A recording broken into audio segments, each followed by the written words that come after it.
Coucou toi, j'espère que tu vas bien. Aujourd'hui, je vais te raconter une histoire tirée du livre Dis, raconte-moi une histoire. Cette histoire s'appelle La ruse de Sylvain de Didier Barrault. Alors, je te laisse t'installer confortablement, te détendre et d'ouvrir grand tes oreilles. L'hiver approche au village des lutins. Pour ne manquer de rien pendant cette période difficile, les lutins ont fait de grandes provisions de blé.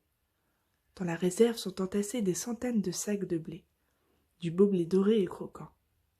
Seulement, ce blé attire la convoitise des rats et de leur chef, le terrible roi des rats. Aussi, chaque soir, les lutins se relaient pour monter la garde afin d'empêcher les rongeurs de dévorer la récolte.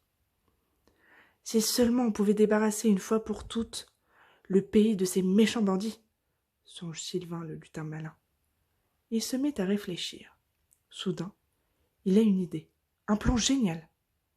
Le soir même, Sylvain demande aux gardes de rentrer chez eux et de ne pas surveiller l'entrée de la réserve de blé.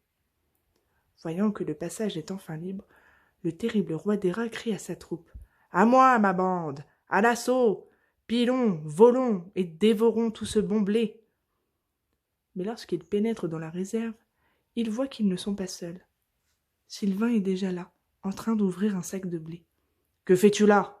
lui demande le roi des rats. « Va-t'en, laisse-nous voler tranquillement. »« Je suis comme vous, mes seigneurs, un voleur, et je m'en vais dérober un sac de son bon blé doré. » Et Sylvain prend une poignée de blé qu'il porte à sa bouche.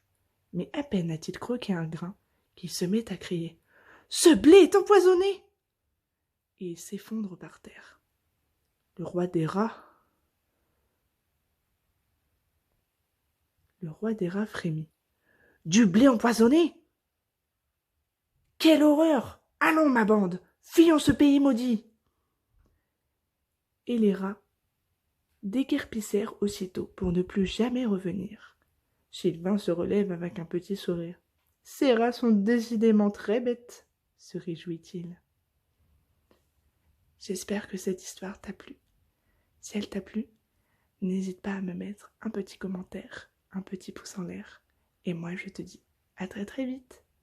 Je t'embrasse. Au revoir.